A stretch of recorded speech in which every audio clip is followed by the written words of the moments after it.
Good, James. Anytime you're ready. Super, thanks, Anthony. Hello, everyone. My name is James Curry. I'm a librarian here at the Thomas Usloff Business Center of the New York Public Library. We're right in the heart of New York City on Fifth Avenue and East 40th Street, directly across from the big library with the two lions. So if anybody has ever been to New York City, they'll recognize the big library with the lions, and we're just across the street. So I have three very special guests today.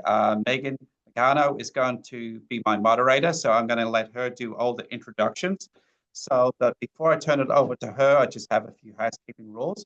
The library uses Zoom, but does not own Zoom. Zoom has its own privacy policy that my colleagues will shortly put on the chat screen. Please read that section that refers to third-party library service providers to understand how you and the library uses this service. The Q&A feature is enabled, so if you have a question or comment, just put it in there. Today's event will be recorded and will be sent to everyone tomorrow morning when I get in before 8 o'clock. And closed captioning is enabled for those who need it. So without further ado, welcome aboard, ladies. Thank you. Thanks so much, James. And thank you to the New York Public Library for hosting us today. I'm Megan Nakano, and I'm the Executive Director and founder of the Asian American Chamber of Commerce of Illinois. We offer pro bono consulting and matchmaking services for Asian American entrepreneurs and those seeking to do business with them. We advocate for Asian-owned businesses and partner with organizations like the New York Public Library to increase access to resources and opportunities for minority entrepreneurs. Our website, www.aaccil.org, has resources like the Asian American Business Directory, an Asian American Resource Directory, and information about upcoming events, resources, grants, and opportunities for Asian American entrepreneurs. So I encourage you to check it out, and you can contact me there if I can ever be helpful. I'm joined today by two pioneers in Chicago's Asian American restaurant scene, Mary Aregoni, CEO and founder of Saigon Sisters, and Kathy Vega Hardy, chef and owner of A Taste of the Philippines. They're good friends, and I'd like to ask Kathy if you could please introduce yourself and tell us how you met Mary. Sure. Hi, guys. Thank you for tuning in today. It's my second year, so I'm very, very excited to be back. But yeah, so I'm the owner and chef of the Taste of the Philippines. And I actually met Mary maybe via phone call. She called me a week before I opened up my food stall at the French Market like 5 years ago.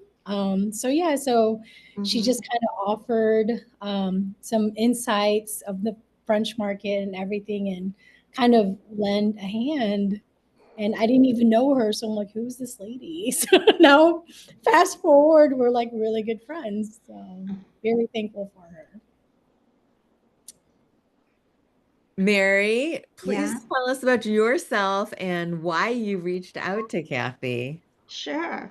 Well, my name is Mary Aregoni. I started this brand back in 2009. So I was the first vendor that come into the French market, and I've seen it evolve from being just a indoor farmers market to now a food hall, and a lot of vendors coming in and out of there, successful or not. But somehow we sustain and stay there from the beginning. So when I see new concept of people coming in, I love it because it just makes the food hall more energetic. And when I saw Taste of Philippines, I was really excited because there's another Southeast Asian brand besides myself. I reach out to Kathy because I know that, it's really tough to get into the food business, and people are always asking me about what is it like to work at the French market. So I just want to give her my advice and help her feel comfortable coming in and let her know that there is a community of people that will help her succeed and that I can be of any help. So I reached out to her because of the excitement of the cuisine and also another woman business owner. And she started during COVID too. So it was it was kind of tough. Like nobody was daring enough to join, the market at that time or open a business. But she did it, and I was just like, wow, who's this brave soul that's opening during this time, And so anyway, so that's what I did as I was excited about her concept, who she is, and her bravery to do that during this time. That was a crazy time, wasn't it? Yeah. So in our last panel, we spoke with Teresa Gang and Susan Chen about Mhm. leaving their corporate careers and starting CPG businesses.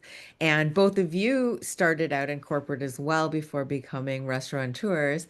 Mhm. So I'm wondering what motivated you to quit your jobs and take a leap to start your own business? You want to start? I can go first if you Sure, want. Or Kathy. if you want to go first. No, you can go, Kathy. Sure. So mine was, my corporate background was, I was an accountant before. For actually my first deal was with my dad, and then for a hotel management business, and then for like 5 or 6 years for an oil field service company accounting. So we did a lot of like oil field services stuff. But I think the my transition happened was the way I was let go from my job was just horrible, after being years of being loyal um to a company, just for them to let me go the way they did. It just kind of really just turned me off with the corporate world. Shortly after I was let go, I actually applied at multiple other jobs in the same field.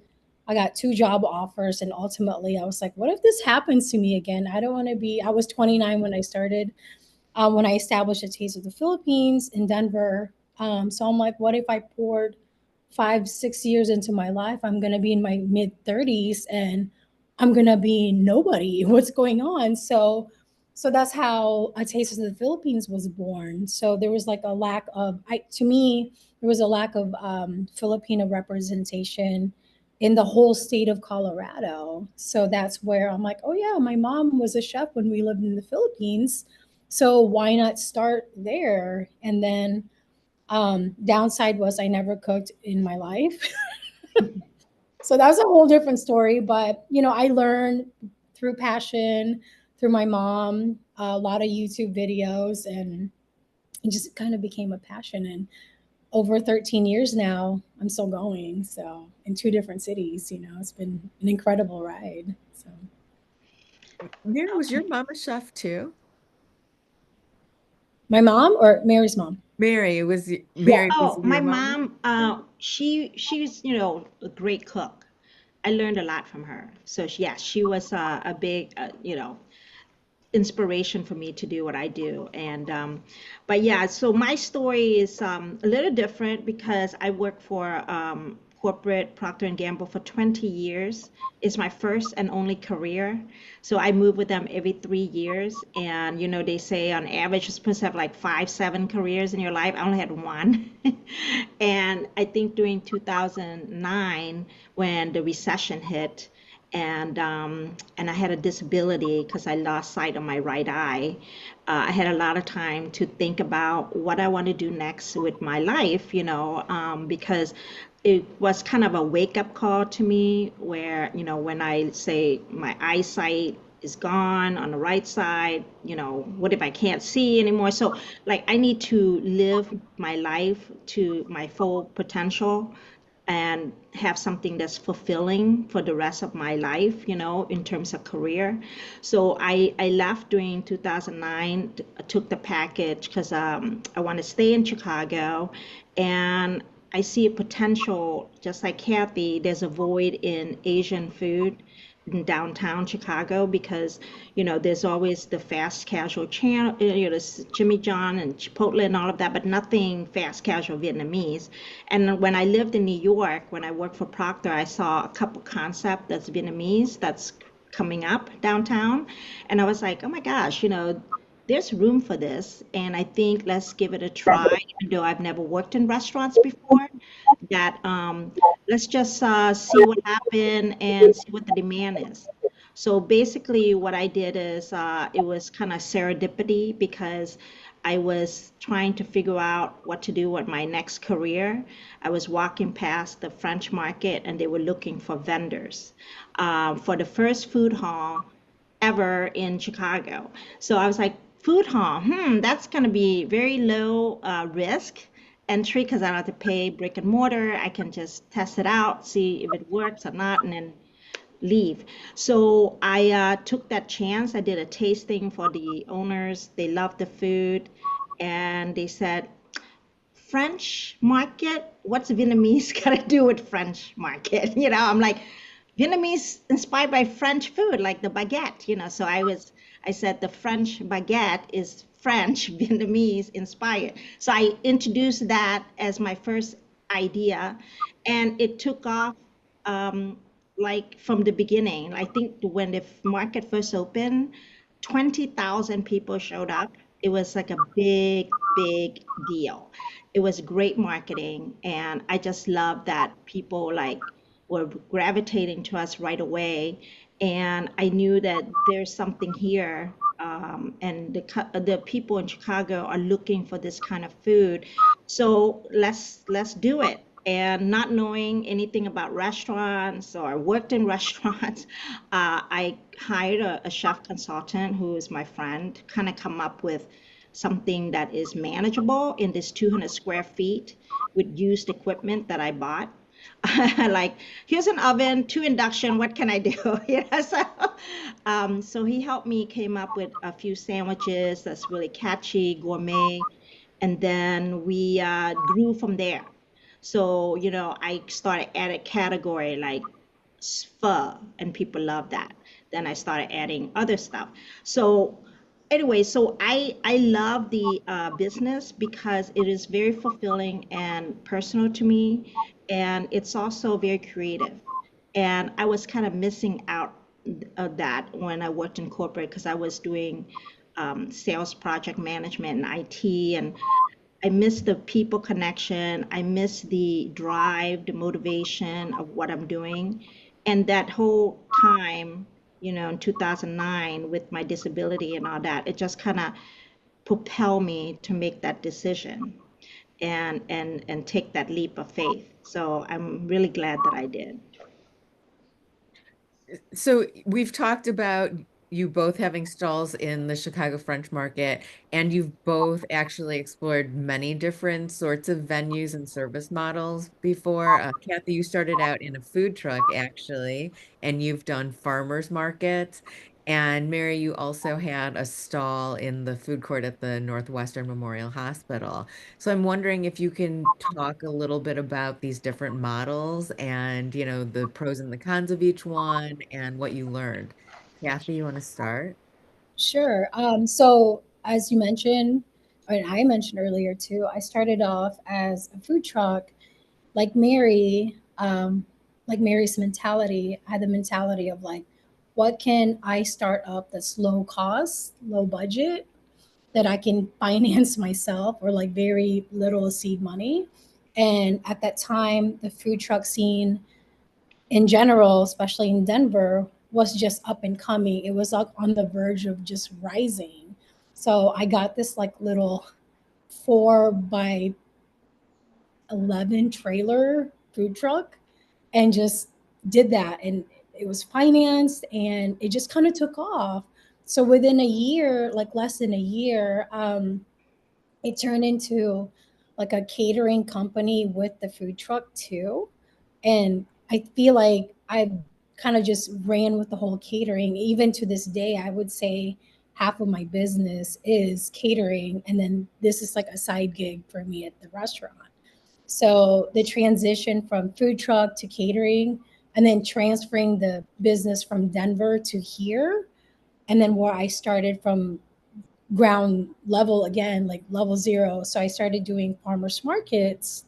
And then just my first catering gig just happened to be Miller Coors, who I catered for in Denver as well. So they caught wind like, hey, our caterer for our summer picnic is moving to Chicago. So that was my first catering gig here. They're like, oh, Tim, she's leaving us, but come get her. So that was my first corporate catering gig here in downtown. So it was just kind of like a smooth transition. Mm-hmm. So I started off at the South Loop Farmers Market. And every single time, like my very first day at the farmers market, I sold out in like 35 minutes. And I'm like, there's something special here. So every single week, I just like quadrupled, like double the food, triple the food, quadruple the food. And it kind of just took off. So I'm like, wow, this is something special. So next year was Daily Plaza Farmers Market.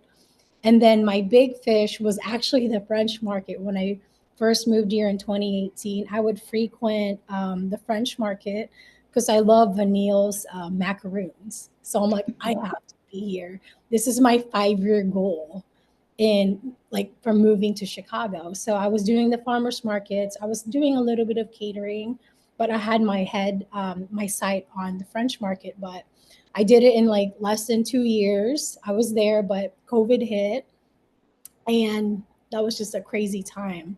So I think after, like, I didn't know what was going to happen after during COVID because I thought I was going to fail, but I'm like, you know what, I'm going to keep going. And it kind of took off, like I had a lot of support from the community, Mary too, Let's Talk Women people, and we all kind of came out together. And then that's where like the brick and mortar was, and I'm like, okay, what else can I do? So it's just kind of like I think each seasons of the background of the business, it led to like a bigger, like another stepping stone. So I think I'm happy where I'm at right now, and I always look back and go, wow, I've come a very long way, so. Yeah. Yeah, so I think that I'm sorry, what's the question again? This one. Just talking a little bit about the different Oh, models. the models, yes. Yeah, I started not pigeonholing my business because I didn't know anything about the restaurant world.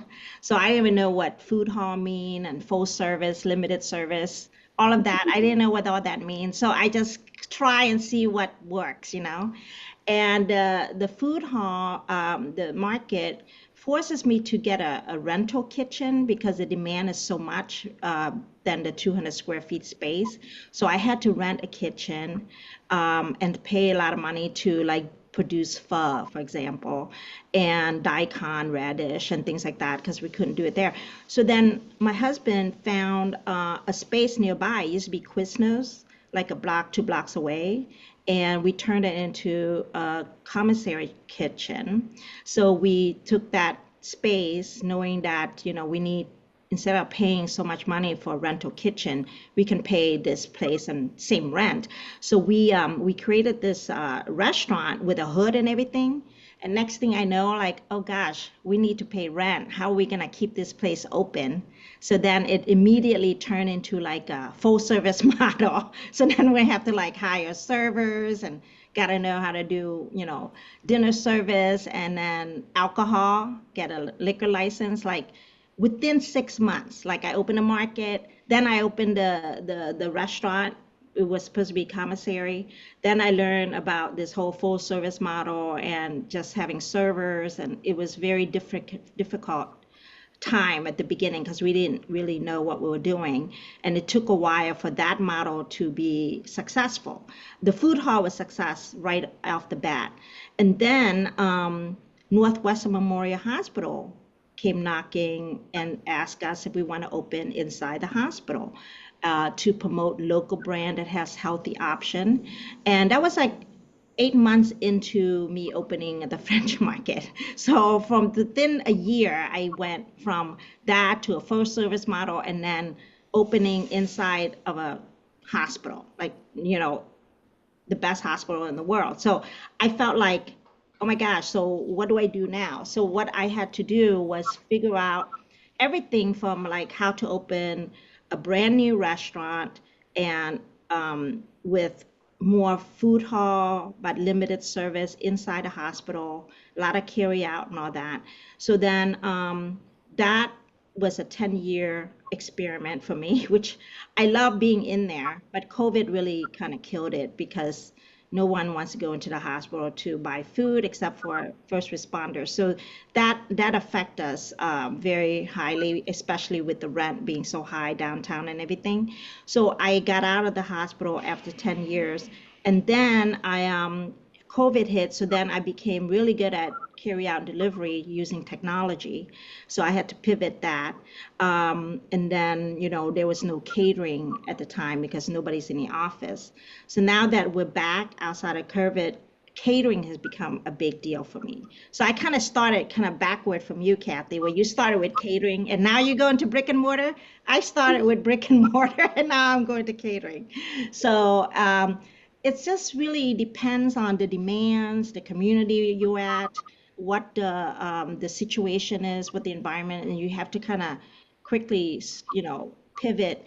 But what I like about what my experience after 16 years of doing this is that I started out diversifying the business, which I really like.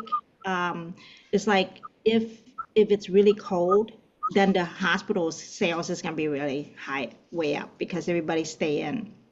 If it's a nice day, then it's the French market's sales gonna go up, And it's kind of very interesting that the diversification kind of help even out the sales from different area. So I definitely think that if you have multiple location, multiple concepts, you kind of want to think about diversifying. If this place unit is down for a reason, that unit should pick up for another reason. So now, catering is like my big revenue lucrative business. So I want to focus on that, kind of maximizing my brick and mortar space since I, are no longer doing the hospital. So I want to focus on that.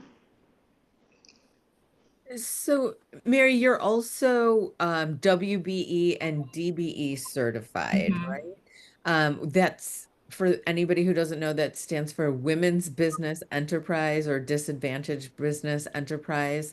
And this is a certification you can get from either the government, the city, state, county, federal government does it is issuing minority certifications, and also organizations like WeBank and the National Minority Supplier Development Council also issue these sorts of certifications that can help you do business with folks who are looking to diversify their supply chains.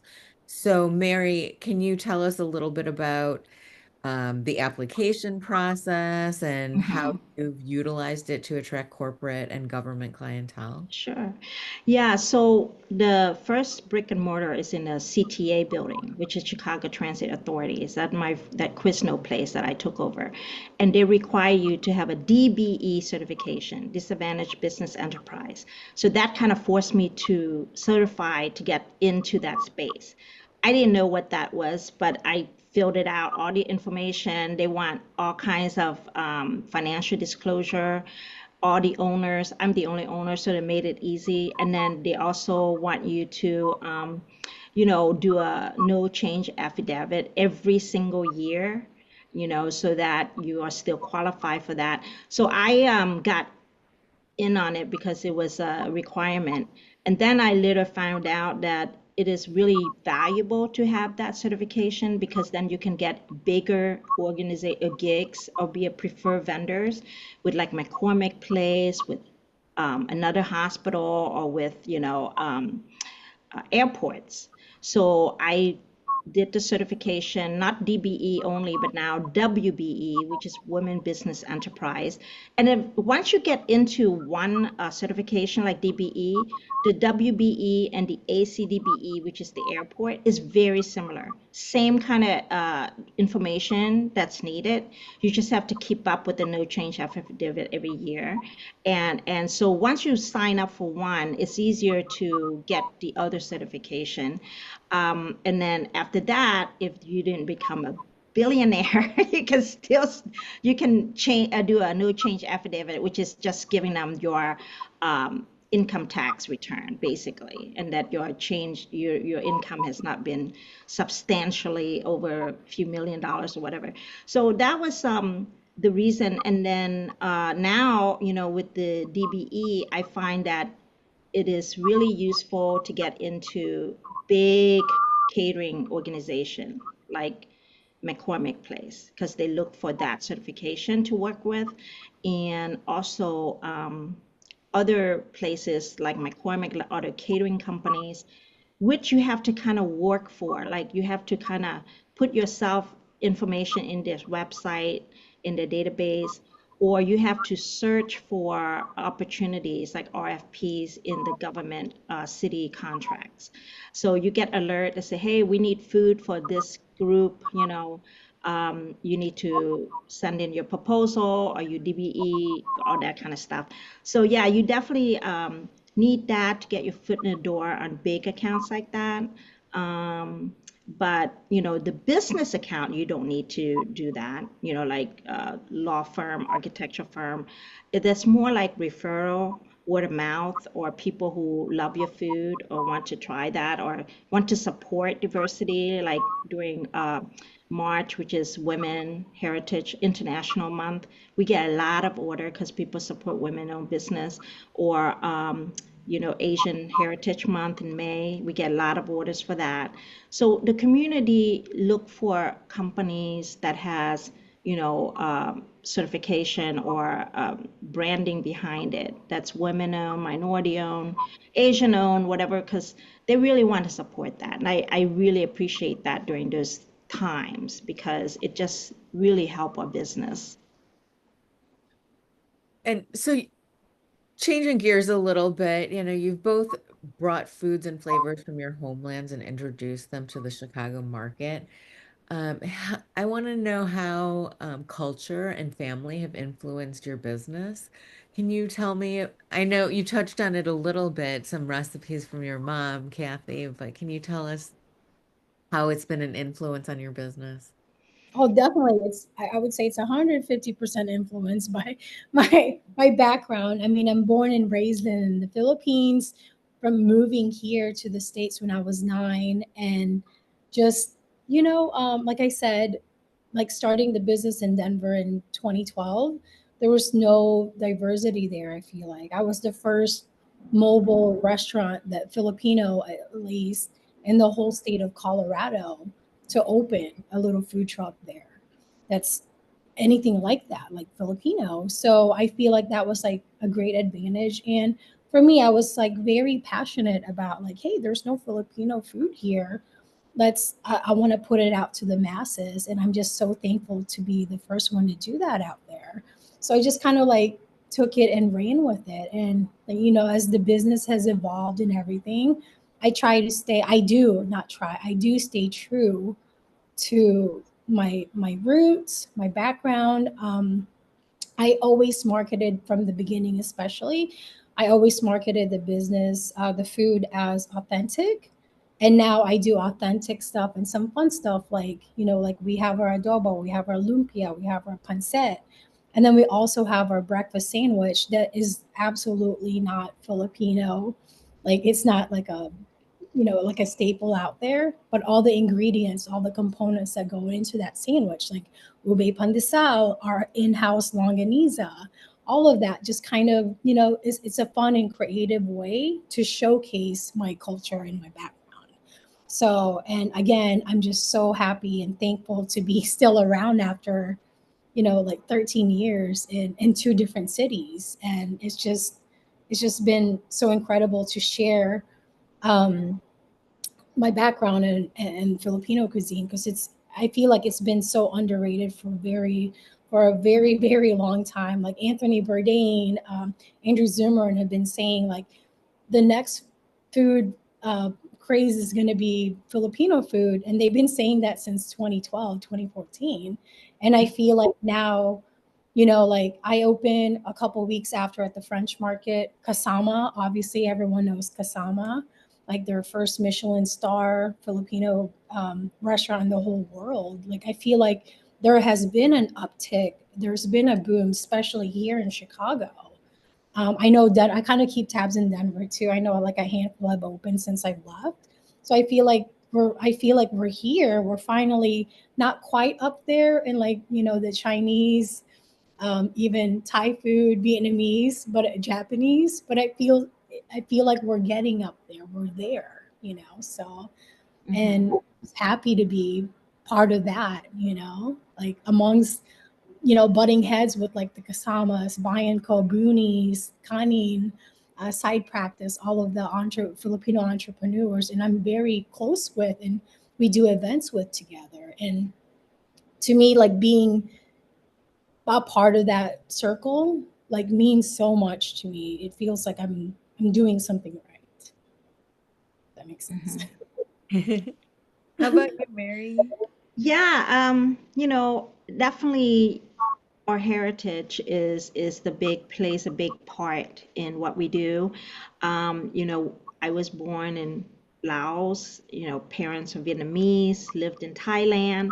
So the food that I grew up with, I crave it. So when I opened this business, it's really, I think, deep down based on a craving that I have for the food that I can't find in around me. And since, thank God, I love cooking, I love eating, I was able to, make it into a business. And I love that, my tagline is to share a love of Vietnamese cuisine, which is really true because I like when I travel or go places, I always like, oh, I want Vietnamese food because you don't get bored with it and it's good, it's healthy, it's tasty. So I really love that that our food really kind of represent who we are, and then we were able to bring that to our business and then connect with people. So I love that, and I think the other thing is I don't know much about Vietnamese cuisine that I thought I did because there's so many different regions and food differences, and I get confused with Thai food and Vietnamese food because I didn't know it was Thai and Laotian and Vietnamese. It's very distinct differences. So it kind of forces me to go deeper into my culture, into the region, and understand why coffee is so popular now in Vietnam, why, rice paper is so unique to Vietnam, things like that. So it forces me to learn more about the culture and open my eyes to different region. Big plus is traveling there to get inspiration, to bring back the food into the menu, and just it's just very exciting to me that something that I do for a living kind of is a part exploration, part business, part personal connection to my roots, and then to be able to share that openly and honestly with the community and audience and people that support us is just it's a privilege to do that. It sounds like in a lot of ways you're both giving, your food to the community, but it's also bringing you closer to your culture Yes. by forcing you to kind of pay more attention to it. Yeah. So, restaurants are often people's first encounter with a culture, and in many ways they serve as centers of gastro diplomacy. So I'm wondering how you've clearly embraced your roles as cultural ambassadors, but I'm wondering, do you notice this? Do you notice as you're talking to your customers that, that they're curious about the culture and they want to learn more, and this is kind of their first entree into like learning about your cultures? Yes, definitely. So when people come in, I had this mind. So let me backtrack a little bit. I have this mindset of like, as I was opening the restaurant, I've always wanted to be the neighborhood. I know I'm never going to be like a Michelin. I'm not going to be an upscale. I love the counter service. I love being behind the counter. I envision to be like the tita, which means aunt in Tagalog. I wanted to be like the tita of the neighborhood. I'm in aunt status now. And it's very like in the Philippines, I think we're known as like happy people. We like to serve people and like welcoming you. Like everyone calls each other cousins or aunts and everything like that. So I will tell you, I would say about 40% of our customers are regulars, and I know them by first names. They bring their aunts, they bring their lolas, which grandmas, they bring their friends, and I get to know their friends. And soon enough, they're not even taking the friend that they originally took them there, and now they become. So it's just been like, I think that's part of the culture. Like people love Mhm. the hominess that myself and my staff, and I'm so thankful for my staff too, like a shout out to them, because they've kind of embodied what I had envisioned. Mhm. Obviously it's not always going to be how I do things and everything, but they're pretty damn close up there, and I'm so happy that they've also embraced like how I say things, how I present our business, how we present our menu and everything like that. So I think overall it's just kind of embodying like the Filipino culture of like being, um, like we're servers, we're caretakers, we're very like warm and stuff like that. So I think if you go to any hospitals, I'm sure you've met a lot of Filipino nurses at Northwestern, Mary, and Mhm. you Yeah. know, I would say I hear that quite often, whether it's online or in person. They're always like, I love the culture because everyone seems so nice. So, mhm. Yeah, I think you do a great job, Kathy, with the personal relationship because I see that in your TikTok, whatever. It's like people see you talking and telling, like, come with me, I'm going on this, I'm kind of shy with camera like that, but I love that you do that because I think that's so cool. Like people get to follow along with you and know what you're doing every step of the way. Where I do think that, when people travel now, more people travel and seeing TikTok and seeing all these amazing food from Philippines and Vietnam, they want to find that somewhere where they don't have to go back or like remind them of that travel or like that craving or maybe they were going to Vietnam or Philippines and they saw our restaurant. They're like, hey, let's give it a try before we go over there, kind of thing. So I love that people are open to our food or culture that way, where they seek it out, and now it's very popular, like you said, on TV. Um, and I feel like it's kind of like I feel like it's my responsibility to bring the food and give them the right representation, taste, because they're paying for this and giving the right experience and the personal touch as well. So I do like that our restaurant is very intimate. We can only seat 35, and that I can still come out and talk to customers and ask them what they like. And a lot of time they would say, I'm going to Vietnam. Vietnamese is my favorite food. Or, people who are Asian, even Vietnamese people looking for Vietnamese food downtown, So I love that I connect with them that way. It gives you that acknowledgement and acceptance, I guess, when people like what you do. Hmm. Kathy, you talked about the community of Filipino restaurateurs and people in the food industry, and I know that Mary, you reached out to Kathy when she first started at the French market, and you've continued to support each other's businesses. And I'm wondering if you could talk a little bit about why mentorship and collaboration are so important, even in such a competitive industry. Mary, can you start? Sure. I think mentorship, collaboration is necessary, to tell you the truth. It's not only important, but it's necessary in this business because it is so many elements about this business that can cause you to fail, and it's true. Like opening the restaurant is the easy part. Keeping it open is the hard part. I learned that the hard way in the beginning. So I do think that people who've done this really well or who know how to do this, should help out other people and reach out to them and help them avoid some of the mistakes that they made because there's very tiny line of you can't really make a mistake because you'll be running out of money and you have to close. It's really sad to see that where people put the whole life saving into a business and they have to close within a year. I don't want to see that happen because I don't want that to happen to myself. So I want to let people know that there's a lot of people out there that will be open to help you. People who been in this business for a long time. Just ask and or join a group like our Let's Talk Women, and just reach out to people and just ask. And people are so open to help you. So I don't want them to make the same mistakes, and I don't want them to fail after putting all their life savings into it.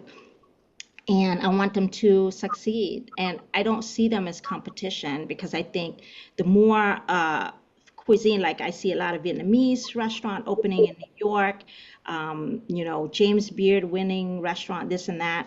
I I'm really joyful to see that because then it kind of validate that this cuisine is sustainable, has legs, and it's something people love and crave. So, those who are succeeding or those who have paved the way should help those that are coming into this business to continue that path. And I do think it's a necessary thing, not just important.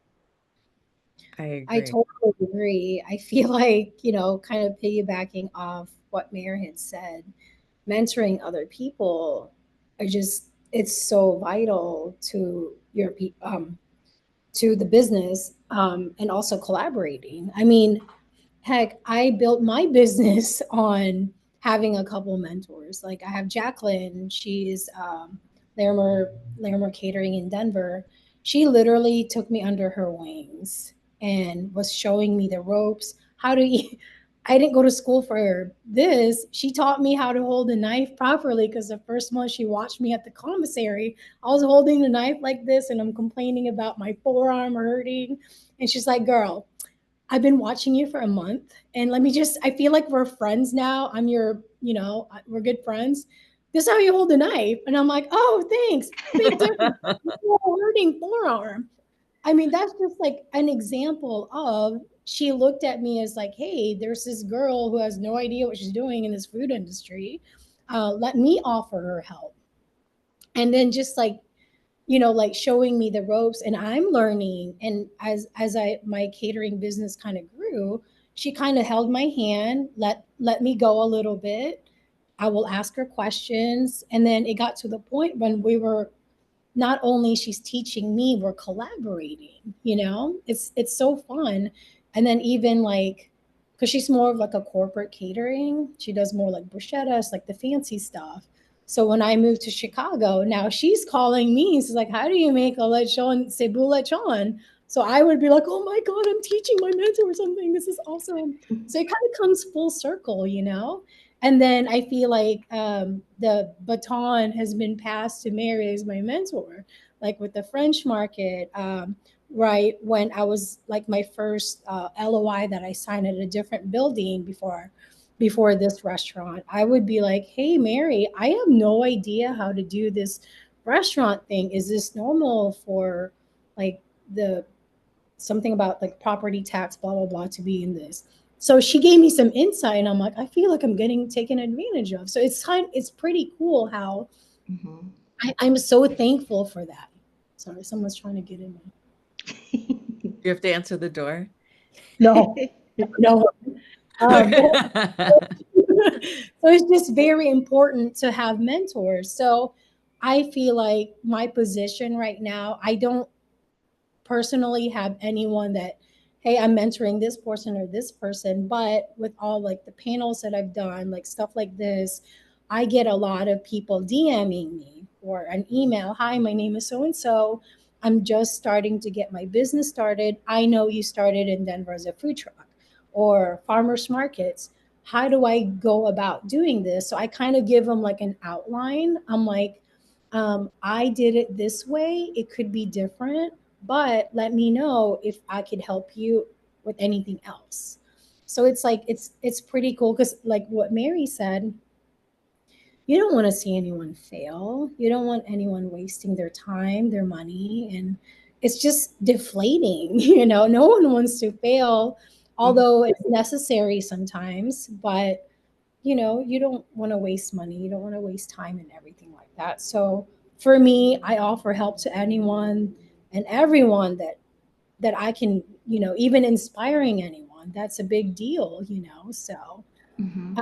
it's vital to have the community, to have mentorships, to collaborate. Like Mary and I do collaborations, I'd say like two, three times a year.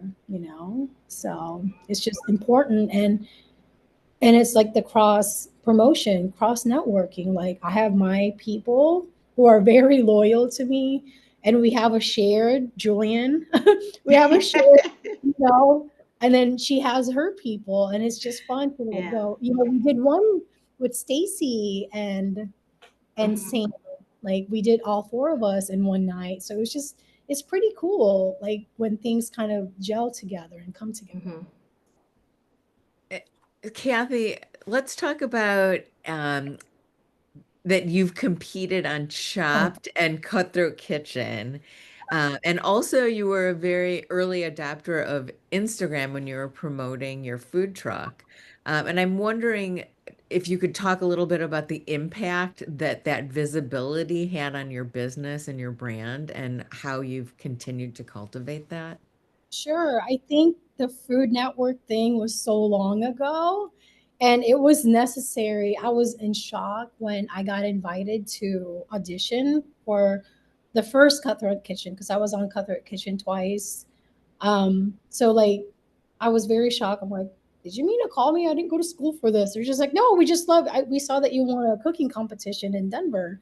Let's interview you. And it just kept going. And like the exposure in that, I think it was like my second year in business.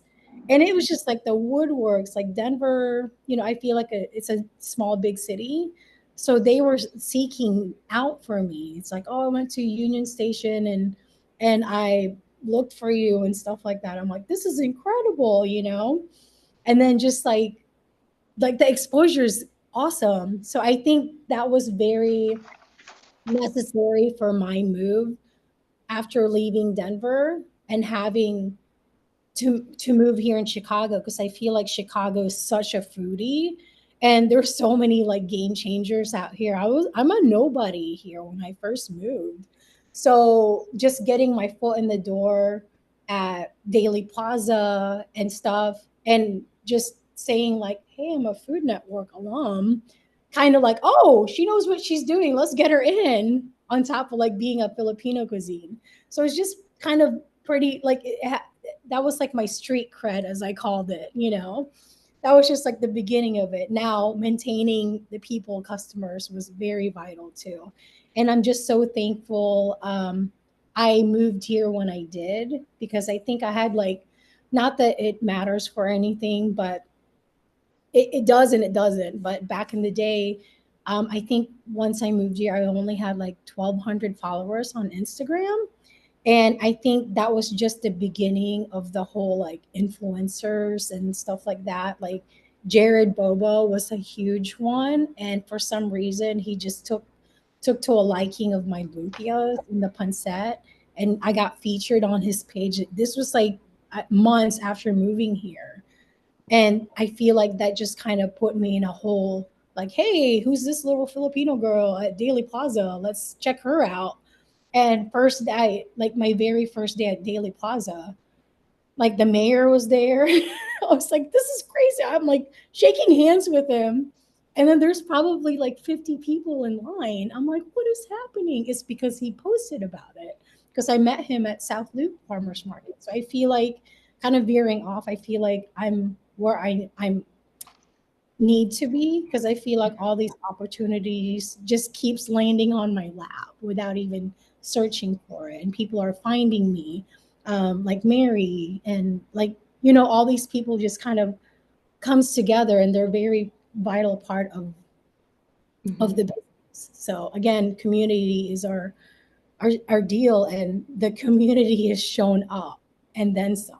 So it's just been incredible. So now it's like I think I have like 17,000 some like or followers on Instagram.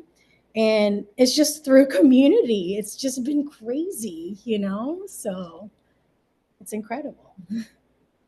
Well, I think it sounds like the community has been the secret to your long-term success. I- as we know, most businesses fail after 5 years, and very few are still around after 10 years. So you've all made these like benchmarks, right? You've made it. You've survived this long, and I'm wondering what the secret to your longevity is, Mary. Okay. I'm still trying to figure that out.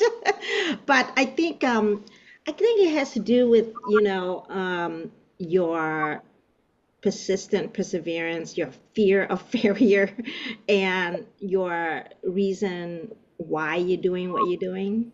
If you're just doing it just so you can be a star or make a lot of money or whatever quickly, or certain time by certain time, it's not gonna be, happen to. It's like winning a lottery. I think you have to kind of do this out of passion, out of like understanding why you're doing what you're doing, and then kind of as a compass, because there's so many times that you will get discouraged and you want to quit. So if you have a reason to keep going, and I think it all comes down to your community, your customers. You're like they want you to stay open. They want to come and support and buy your food. Without them, why do I waste my time continuing this business? You know what I mean? So it's like a performance. Like there's an audience. There's people who want this. They want us to stay open. So that pushed me to keep going and doing what I'm doing.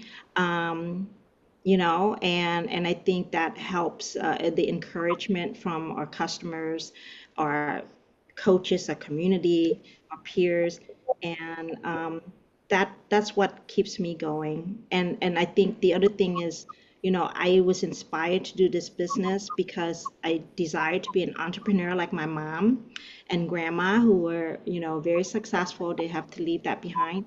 So when I created this, I wanted to bring that back to her, because she left everything behind to do this. And it came, full circle when I opened in the French market and I saw how happy she was, and how like she's so motivated to go to work every day, and she's always have a purpose to get up in the morning and do this, and just loving it. It's like you need that motivation in anything that you do. If you don't have that, it's not going to work. So I think, having her being my inspiration, having me wanting not to, don't want to fail, and just keep going, that kind of keeps us in line. What's your secret, Kathy? My secret is kind of the same as Mary. It just so happened I love what I do, and I do this. My number one motivator, even just starting this in Denver and then here, is time and being my own boss, being able to snowboard whenever I want. When I lived in Denver, just like I wanted to be my own boss because at, there's just something weird to me. Like I didn't want to work for anyone, but like the drive was maintaining that and not failing. And then now I feel like I've had different seasons, like being late 20s to opening this, mid 30s, getting married, and then having kids. Priority have changed, so now I have such limited hours because it it matches with my lifestyle with my kids. So I want to have that work life balance. I know that sounds so cliche, but I actually somehow make it work. Like I'm present at school drop-offs and school pickups. I'm there, I would say 80% of the time. If I have to do like field trips or like um just going to like walkathons and stuff like that at school, dances, they have their Valentine's dances, stuff like that. So having this business and the motivation to keep it open so I can have the lifestyle I have at home and trying to maintain that as soon as possible. Obviously, there's some hurdles that go into that. Like I have to pull them out of school earlier because I have a big catering job. And that's where the community sets in. Like my mom comes up, I have a babysitter, my sister comes up and stuff like that. So, and then the other part of this motivation part is I actually love what I do. I think I could, in like the over 13 years I've been in business, I could probably tell you, like, with my two hands, I've had those bad days where I just want to go off on someone. But I think that's pretty good for being open. And because I genuinely love what I'm doing. So, and I think when people see that at the farmers markets or when you're catering, and when people come in and see that you're passionate about what you're doing and they get to know you and the business, I think people are, I would say, they would love to keep supporting Mm-hmm. that brand, the company, the restaurant, the person, the employees, and stuff like that, if that makes sense. Because I hear that a lot, and I'm just like, wow, thank you so much. And we genuinely, like, we're very genuine about it. You know what I mean? So there's so many factors why I have a lot of whys, but they work for me, and it's a big deal that I actually love what I do. Like my husband, he's like, I hate my job. It's just a paycheck. And he tells me, I would say, like, I hear it 2, 3 times a month.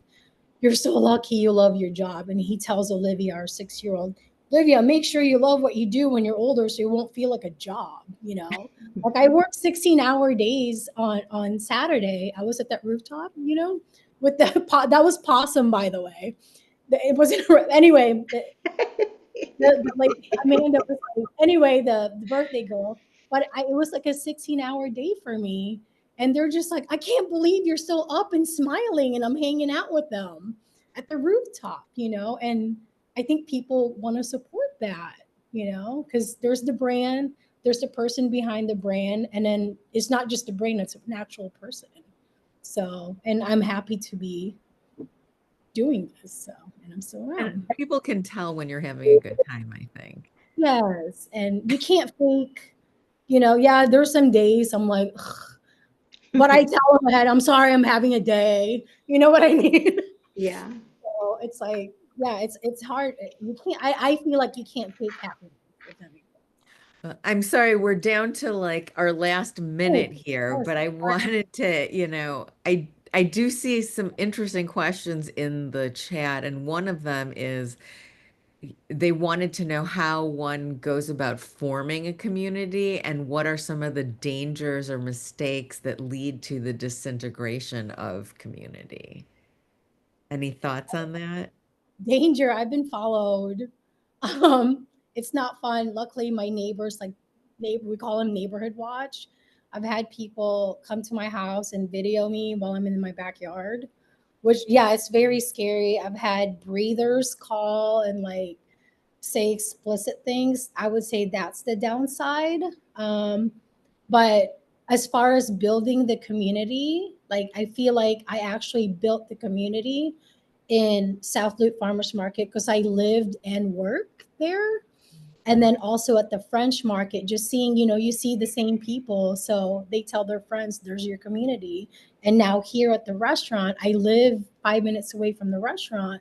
So I know all these people that come in and the families. And I'm building a community here in our little Lawrence Plaza strip. Like there's the Play Cafe, the plant guy, Chris, the yoga lady, the nail salon lady. So we have our like little clique here. So there's the community. I feel like, if you reach out to people, they'll reach back, and you form bonds.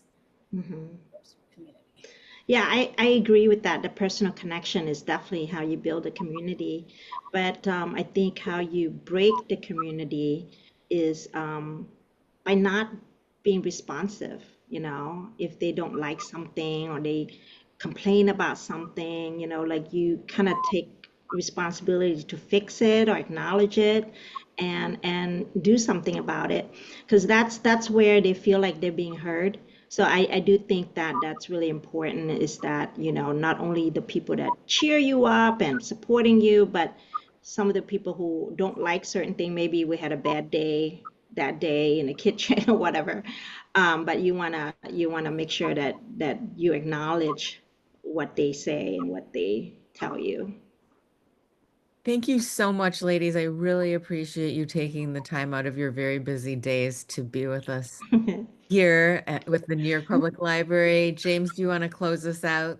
I just want to say thank you for a great presentation. You guys are great. Definitely icons for a lot of people that want to sort of like figure out how to start a business, and particularly in the restaurant business. It's an awfully hard business to be in. Sometimes, as Kathy and both Mary said, they wouldn't change anything. It's just that it's one of those things that they love doing. And if you have a passion for doing what you love, sometimes you really actually don't end up working. Technically, you just follow a passion. So you guys are a perfect example of that. And Megan, I think you're definitely a far better moderator than I am. So you rock too. So I just want to say, hopefully we'll have you back again in 2026. See how you guys are doing, how market situations have changed, political, whatever, cultural, and hopefully a few more recipes on the menu. So in both cases, but I really appreciate it, and thanks for your time today. And for the audience that tuned in, I know we didn't get to all your questions. I'm really sorry. It's just that we're on a time sort of limit here. And I always appreciate the audience that tunes in, the people that are watching on replay, my colleague Anthony in the background that sort of helps out, and my other colleagues, of course. And I just want to say thank you, and cheerio from the New York Public Library and New York City. And until we meet again at the next program. Great. Thank Thank you. you. Thank you very Thanks, much. James. Appreciate it. Cheerio. Bye. Bye.